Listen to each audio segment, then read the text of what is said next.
అయితే ఏమిటి చేయాలి? వెంటనే మేము గూగుల్లో చాట్ జీపీటీ వెళ్ళాను. అదేవిధంగా జెమినీ కొత్త సాఫ్ట్వేర్ లాంచ్ అయింది కదా గూగుల్ వాడిది, దాంట్లో కూడా వెళ్ళి అడిగితే చెప్పింది. Hi, good morning friends. నేను శ్రీనివాస్ శర్మ, విశాఖపట్నం అస్ట్రాలజర్. అయితే మీరు అనుకోవచ్చు, ఏమిటి తెల్లవారి సరగల్లా ఏమిటయ్యా నువ్వేంటి రోడ్డు మీద తిరగడం ఏంటి, అదేవిధంగా ఏంటి కొత్తగా షూట్ చేయడం? నిన్ను ఎప్పుడూ మేము యాజ్ ఎ అస్ట్రాలజర్ ఇండోర్ షూటింగ్స్లోనే చూసాము, జాతకాలు చెప్తూ జ్యోతిషం నేర్పిస్తూ. బట్ ఇది కొత్త స్వరూపం ఏమిటి అని అనుకోవచ్చు. అయితే నేను రోడ్డు మీద వచ్చానంటే దానికి ఒక కారణం ఉంది.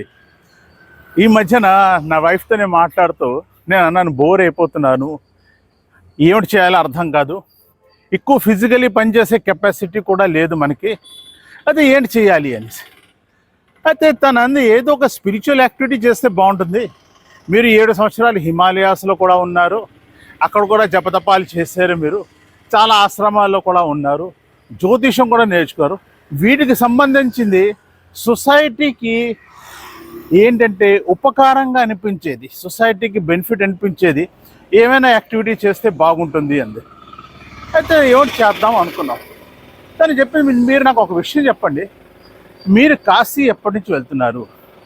నేను 50 సంవత్సరాల నుంచి వెళ్తున్నాను రాధా అన్నాను.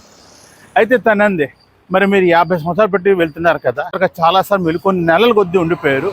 సో మీరు ఆ నెలల కొద్దీ ఉండడం వల్ల మీరు ఏం చేశారు అంటే, మీరు కాశీలో ఖండంలోని ఉన్న గుళ్ళన్నీ చూసుకున్నారు, అదేవిధంగా మీరు స్కంద పురాణం చదువుకున్నారు. అయితే వాటి మీద మీరు ఏమైనా చేస్తే బాగుంటుంది. ఏమిటి బాగుంటుంది, ఏమిటి చేయాలి? అప్పుడు తను చెప్పి, మీరు కాశీ ఖండంలో ఉన్న టెంపుల్స్ అన్నిటి గురించి మీరు స్పెసిఫిక్గా వీడియోస్ చూస్తే బాగుంటుంది. అయితే సరే, దానికి మనకు కావాల్సింది ఏంటి?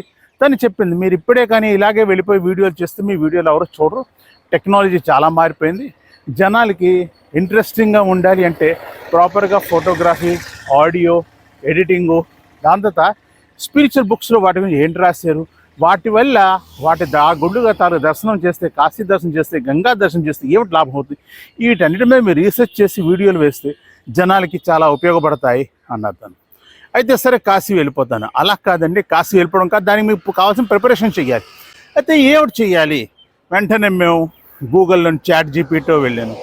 అదేవిధంగా జెమినీ కొత్త సాఫ్ట్వేర్ లాంచ్ అయింది కదా గూగుల్ వాడిది, దాంట్లో కూడా వెళ్ళి అడిగితే చెప్పింది, మీరు ఫస్ట్ మీ కావాల్సిన గ్యాజెట్స్ కొనుక్కోవాలి, వాటిని ఆపరేటింగ్ చేసుకోవడం నేర్చుకోవాలి, ఎగ్జిస్టింగ్ వీడియోస్ చూడాలి, దాంట్లో ఎటువంటి ఇన్ఫర్మేషన్స్ లేకపోతున్నాయో అవి కూడా చూడాలి.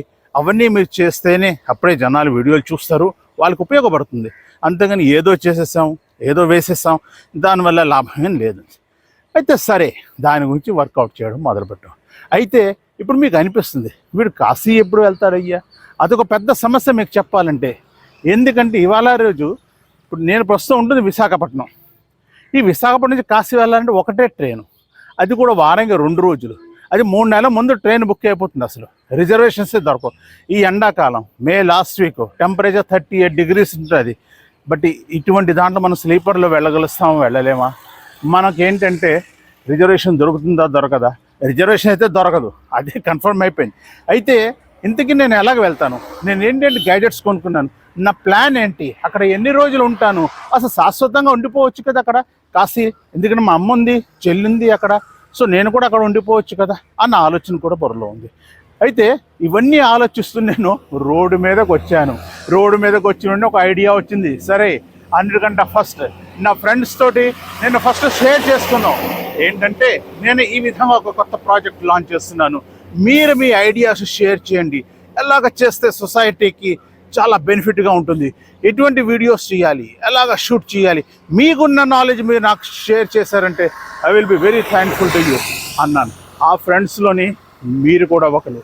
అందుకంటే మీకు ఉన్న ఏమైనా ఇన్ఫర్మేషన్స్, ఎటువంటి ఐడియాస్ అయినా మీరు షేర్ చేసుకుని కిందన కమెంట్స్లో రాయండి, తప్పకుండా చదువుతాను.